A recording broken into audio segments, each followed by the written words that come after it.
Good morning. This is Poppy. We're going to sing a wonderful hymn called The Fire of Commitment. It's a very wonderful hymn in the Teal hymn book. It's got a tricky, tricky rhythm, but I know you're up to it. Please sing along.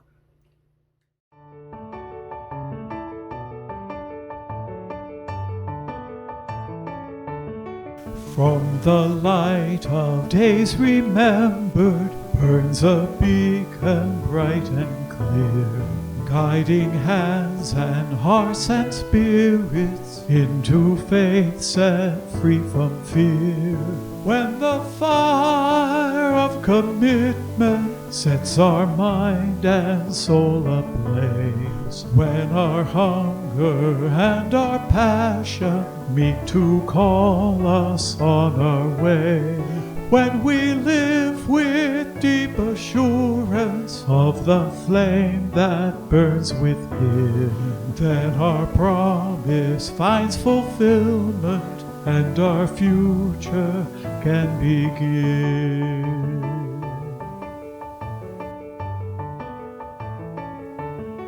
From the dreams of youthful vision comes a new prophetic voice, which demands a deeper justice built by our courageous choice. When the fire of commitment sets our mind and soul ablaze, when our hunger and our passion meet to call us on our way, when we live with deep assurance of the flame that burns within, then our promise finds fulfillment and our future can begin.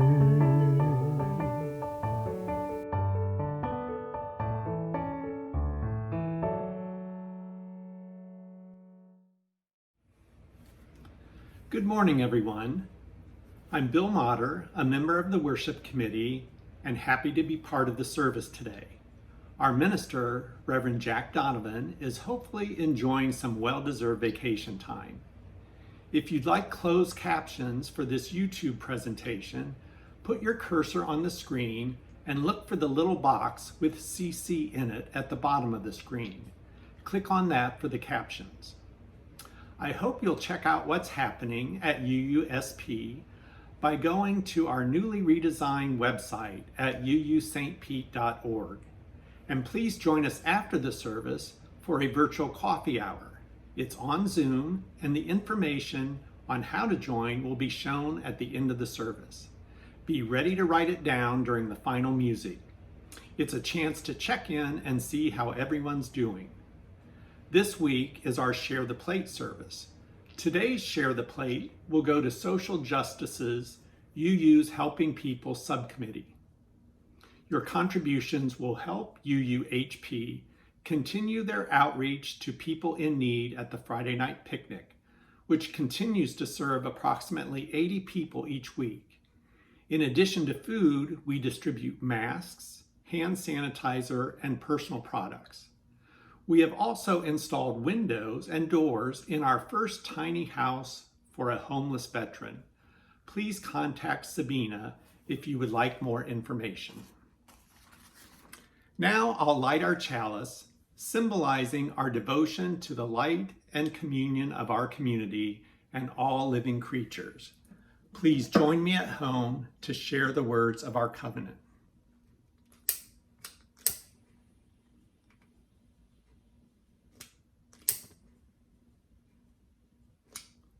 Love is the spirit of this church, and service its law.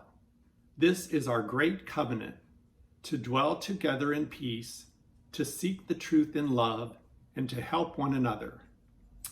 Now I'll turn it over to Janae Johnson, who heads our religious education department here at UUSP, for another wonderful story for a time for all ages. Good morning. My name is Janae Johnson, and I'm your Religious Education and Communications Coordinator here at Unitarian Universalist Church of St. Petersburg. This morning, I'll be telling the story for all ages This story is actually a tale from Vietnam, retold by Laura Sims. It is called The Jar of Gold. A poor farmer plowed his field every day without complaint. He was contented and never desired to increase his fortune or change his life. One day he dug up an ordinary clay pot. When he opened it, he saw that it was filled with gold coins. He swiftly put the coins back in the pot and buried it in the earth again. That evening he told his wife about the pot. She said, dig that pot up tomorrow and bring it home before someone else finds it. It must be a gift from heaven. The farmer quietly replied, if it is a gift from heaven, no one will take it. Two thieves were outside of their house and overheard the conversation. Thinking they were lucky and the farmer was very stupid, they rushed to the field and dug up the jar. They lifted it and shook it. It was heavy. This is our good fortune, they said as they pried it open, but inside the jar was a family of poisonous snakes. Terrified and angry, they closed the jar and threw it in the distance. The next morning, the farmer found a fresh dug hole. The pot was gone. He was neither happy or sad, but continued his plowing as he always did. That night, his wife was furious. Only a fool would leave a pot of gold buried in the earth. It is your fault that it is gone. The same thieves were passing by and heard his farmer and wife and remembered their anger. They decided to take revenge on the farmer. They found the closed pot and certain that the snakes were still inside and would bite the farmer, they buried it again in the same spot. This time when the farmer returned to the field, the hole was filled with dirt. He dug it up, opened it, but found that it was empty. So he buried the empty pot once again and returned to his work. That night his wife insisted that he go to the field and dig up the pot again so she could look inside. The two thieves listening outside the door hugged their sides so their laughter couldn't be heard. The farmer said to his wife, if it is a gift from heaven, it will arrive to our house by itself. The thieves tiptoed away with the new plan. They dug up the pot and carried it to the farmer's house. They left it outside the door. They believed that the pot was filled with snakes and the foolish farmer and his wife would be poisoned. However, when the farmer's wife opened the door the next morning and saw the pot and opened it, out fell gold coins. The two thieves ran away furious. The farmer and his wife became wealthy, but they were still content. Every day the farmer went to plow his fields just as his father and grandfather had done for generations before him. And the wife, knowing full well that they had received a gift from heaven, placed the clay pot in a special place, and she too went on her life in a special way. I hope you all enjoyed the story this morning. Thank you. Good morning. My name is Susan Bernor. I'm a grateful member of this church. I decided to come here this morning because I've been missing my pew. This is where I usually sit on Sunday mornings, that is, before the epidemic made it impossible, at least temporarily. This is the view I get to see every Sunday. And I see a lot of the same people every Sunday. If I look to my left, I would see the two Jim Fitzgeralds. I call them Jim 2 and Jim 3. A father and son duo that mean a lot to me. They always make me laugh. They're always there to help me out in whatever scrape I get myself into. If I look the other way, I'd see Sula with her colorful dresses and big, beautiful smile. Next to her, maybe I'd see Susan Tuller, taking a break from all the great social justice work she does. And in front of her, Liz Lawrence, carrying on the good fight every day and doing the best she can to make the world a better place. Next to her, I would often see Tom Bray. We lost Tom at the beginning of the epidemic, and we're going to miss his kind, gentle, helpful ways. And in front of me, Suzanne Dudley, an infinitely interesting woman whose disdain of technology means she will not see or hear this, but whose wisdom and sense of humor delight me every time I see her. So many others across the aisle or close by, people whose faces and greetings I miss very much, and whose faces and greetings mean so much to me. Another thing about this pew, In the rack is this book, our hymnal. Now, I know there's a movement afoot to get a new hymnal, and I certainly agree that we need some fresher music. But there are some good things in it, especially the readings. Here's just a sample of some of the readings that you'll find in this book, the authors and sources. Maya Angelou, Ralph Waldo Emerson, Black Elk, 1 Corinthians, Frederick Douglass, Emily Dickinson, Martin Luther King Jr., Margaret Mead, Langston Hughes, Rumi, W.E.B. Du Bois, Mary Oliver. Quite a list, and that's just a tiny sampling. I've taken one of the readings from this book to share with you today. It's from an influential 19th century Unitarian minister, Theodore Parker. I like to use this short reading often to give people who may be new to Unitarian Universalism a little introduction. He says, "Be ours a religion which, like sunshine, goes everywhere. Its temple, all space. Its shrine, the good heart. Its creed, all truth. Its ritual, works of love. Its profession of faith, divine living." Thank you. Now back to Bill. This is the time that people would normally come to the front of the church and share any joys and concerns they might have. If you didn't get the opportunity to forward your message to Pastor Jack, then feel free to type it into the comments section on YouTube. Our Sunday 11 a.m. Zoom coffee hour is both my joy and concern this week. If you haven't attended, it's been my joy to host it each week, as it's a great opportunity to connect with members of the congregation we might not otherwise see. My concern is there are members that might be aware of the Zoom coffee hour, but be reluctant to join for some reason, whether technical challenges or Zoom stage fright. I encourage all to take advantage of this virtual community and reach out to me or someone else in the congregation if you are encountering technical issues and need assistance. Although the church's activities and services have gone virtual, the expenses of the physical structure remain. Your pledges and contributions are necessary to continue our programs and maintain the church until we can safely congregate again in person. As you listen to the offertory music, please click on the I in the upper right-hand corner of the screen and make a contribution. You can also donate through the Give Plus app or our webpage, or by mailing a check to the office. Thank you in advance for your caring generosity.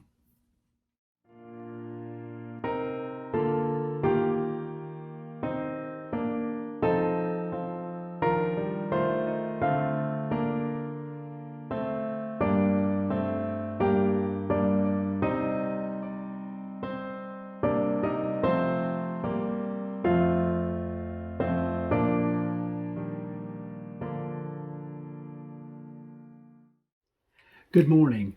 I'm James Mack. This reading is a poem published recently in the New York Times. Here's how it was introduced there.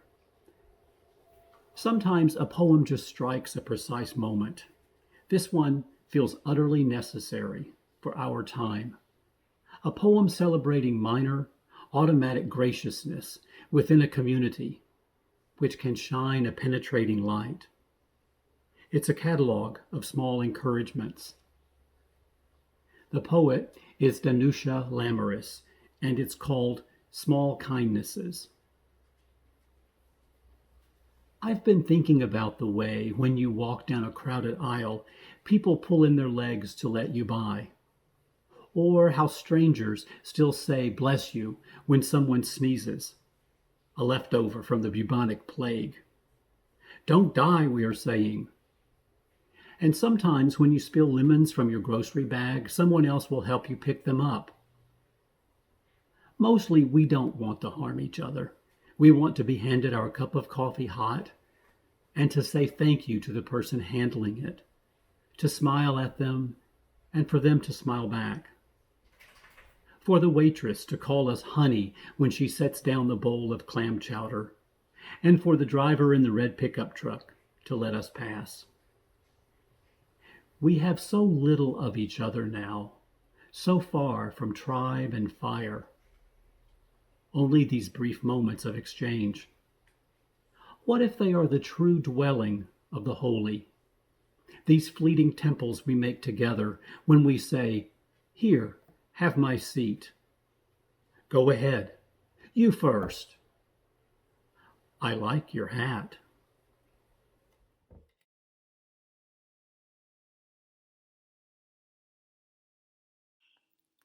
You can see that I'm no longer at the church building. It was 88 degrees in the sanctuary earlier, so I've come back to my house where there's some air conditioning.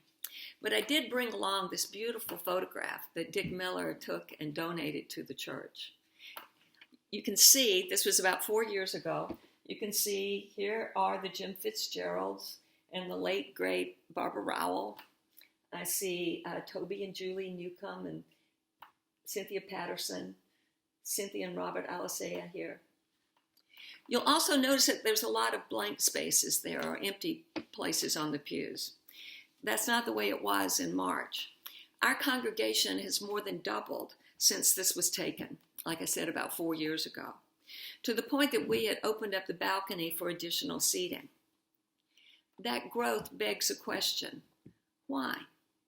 Why do people in St. Pete, with so many things to do and so many organizations they could choose to join, why do they choose to be part of a church? Especially for those of us who don't believe in any kind of sacred mandate, such as remember the Sabbath and keep it holy. How does an atheist or agnostic or humanist or Buddhist or anyone without a strict doctrine requiring it find value in church? Writer Harry Golden addressed the question like this. When he was a little boy, he once asked his atheist father, "If you don't believe in God, why do you go to synagogue?" His father said, "Jews go to synagogue for all sorts of reasons. My friend Garfinkel goes to talk to God. I go to talk to Garfinkel." A lot of us can relate to that answer. I talked earlier about how much I miss my pew and the people I usually see there. Such a wonderful variety. Those relationships alone might be enough, but there's more. Though I would now hesitantly and humbly identify myself as an atheist, I come from a Methodist background with a mother who made sure we were raised right and at church every week. I still appreciate the key principles in Jesus' teachings. The most important to me is in John 10. I am come that they might have life, and they might have it more abundantly. Above all, church helps me pursue my goal of having an abundant life. Freud described that life, I think, in this way: to know and be known, to love and be loved, and to work. That would make for an abundant life. I think those three parts are echoed in a little different combination in the three parts of our covenant: to dwell together in peace, to seek the truth in love, and to help one another. I picked out three key words to explain how church helps me live more abundantly. First, the word together. I saw this quote in the newspaper recently, and I wholeheartedly believe it. Call it a clan, call it a network, call it a tribe, call it a family. Whatever you call it, whoever you are, you need one. I call it a congregation. Whether it's close friends or people I know only as other UUs, I think of us as being together. Patty Hanks shared this quote with me. Real friends are the ones who stand with us way out on the skinny branches, just so we know we are not alone. I've been out on some really skinny branches lately. That's when I turn to my UU friends and my UU minister. Second, the word truth, or Freud would say knowing.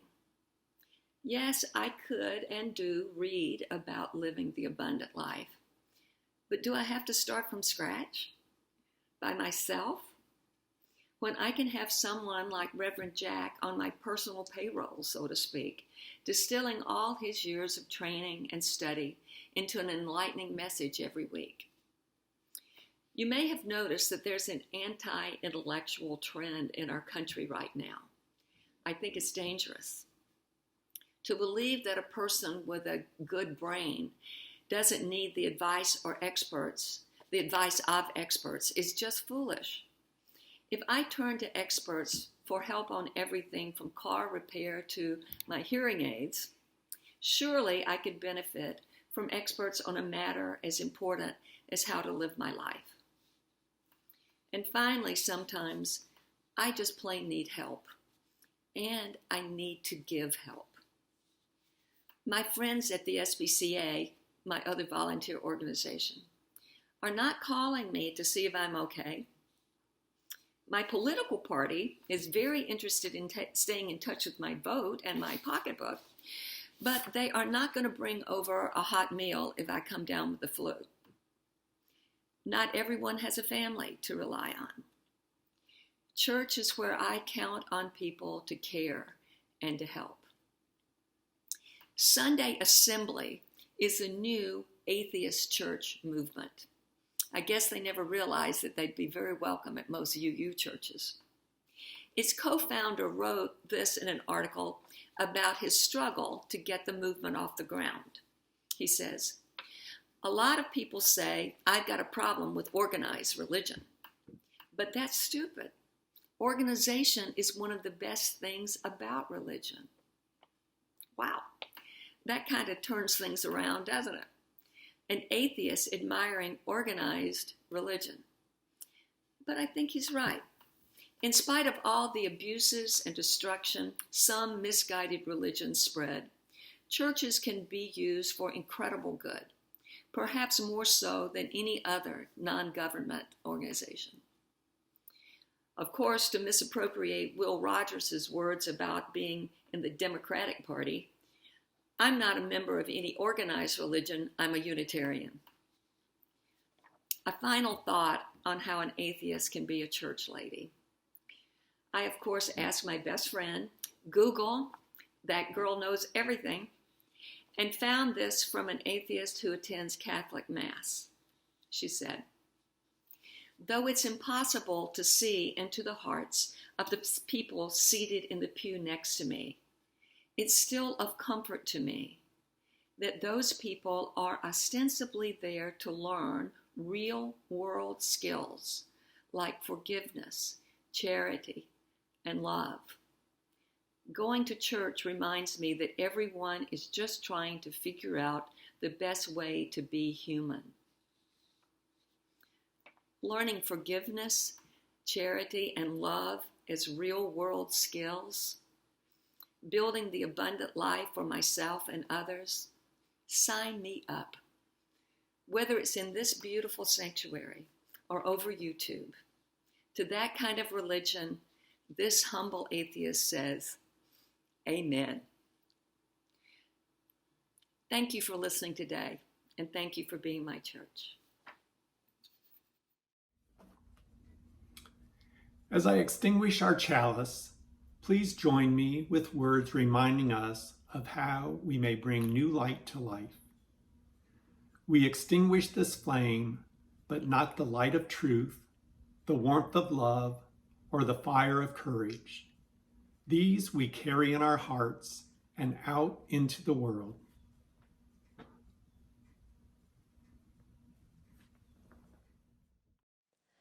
There is more love somewhere. There is more love somewhere. I'm gonna keep on